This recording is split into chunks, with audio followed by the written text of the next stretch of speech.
자, 첫 번째 사건 체크포인트 짚어보죠. 산적이 출연했다.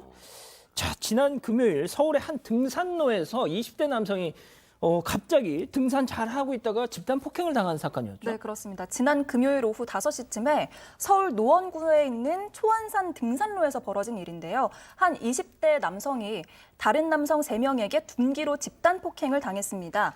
가해 남성들은 금품을 빼앗았고요. 곧바로 대로변으로 뛰어가서 그대로 도주해버렸습니다.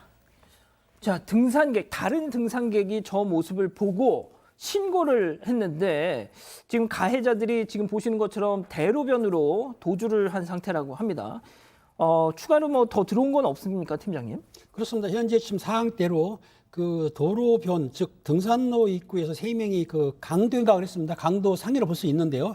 근데 이제 그 지나가는 행인이 이제 아마 등산객 같아 신고를 했기 때문에 경찰이 출동을 해가지고 CCTV를 추적해가지고 2명은 검거를 했습니다. 물론 이제 긴급 체포를 해야 됩니다. 긴급 체포를 했는데 한 명에 대해서는 도주한 거는 좀 추적 중이기 때문에 2가지가 있어요. 왜냐하면 그 도주한 범인에 대한 휴대폰을 추적도 가능하고 또 검거된 범인을 조사하게 되면 어떤 상황이 날 수도 있고 또 CCTV 추적하게 되면 가능하기 때문에 아마 도주했다 하더라도 얼마 시간 안 돼서 검거는 될 것 같습니다. 예.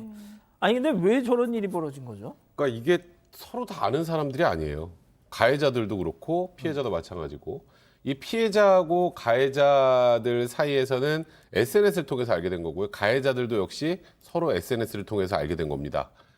그러니까 이런 거예요. 뭐 서로 뭐 취미 같은 것도 공유하고 이렇게 이제 얘기를 하면서 등산을 가자고 해서 사실 근데 이렇게 해서 서로 함께 등산을 가도 좀 저는 개인적으로 좀 납득이 썩 잘 되지는 않는데 그 가해자들이 뭐 여러 가지 뭐 음악 정보 같은 것도 공유하고 좀 친밀하게 대했나 보죠. 그래서 같이 등산 가자는 말에 피해자도 이 가해자들과 함께 그냥 등산을 가겠다는 마음으로 왔다가 이런 황당한 피해를 당하게 된 겁니다. 근데 등산로 일단 뭐 마음만 먹으면 인적이 드문 곳으로 이렇게 데리고 가서 어떻게 할 수 있는 그런 공간이지 않습니까?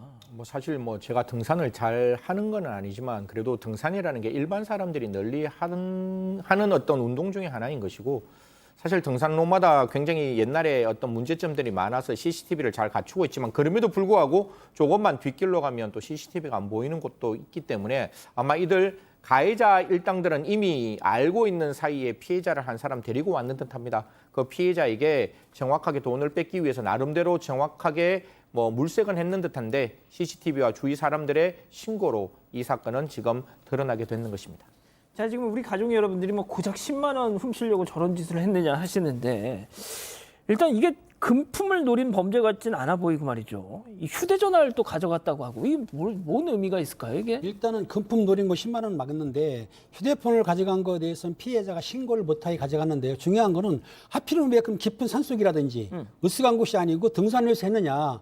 그것이 문제가 되지 않습니까? 그리고 3명 정도라면 1명을 납치할 수도 있고 어떤 위해를 가해서 살해할 수도 있는데 사람이 많이 다니는 등산로에서 했다? 그러니까 우연히 시비 끝에 싸웠다 보기 힘들 것 같고 아까 저 승인이 말한 대로 일단은 계획을 짠 다음에 아마 혹시 많은 돈이 있을 거라고 착각할 수는 있습니다. 그러니까 직접 범행하다 보니까 10만 원밖에 없으니까 그걸 도주하고 휴대폰은 신고 못하게 했기 때문에 일단 경찰에서 수사하고 나머지 도주한 범인까지 찾다 보면은 완전한 범행 계획이 나올 거라고 생각이 듭니다.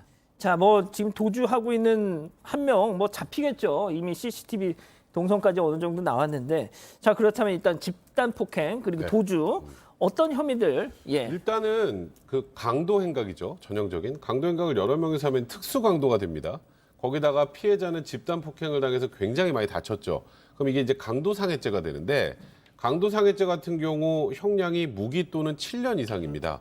그러니까 사형을 제외하면 일반 살인죄보다도 높아요. 그렇기 때문에 지금 뭐 이들이 뺏은 돈이 뭐 아까 말했던 것처럼 금액이 크지 않고 고작 10만 원이라고 할지라도 죄책은 굉장히 중합니다. 그래서 중한 처벌이 예상되는 상황입니다.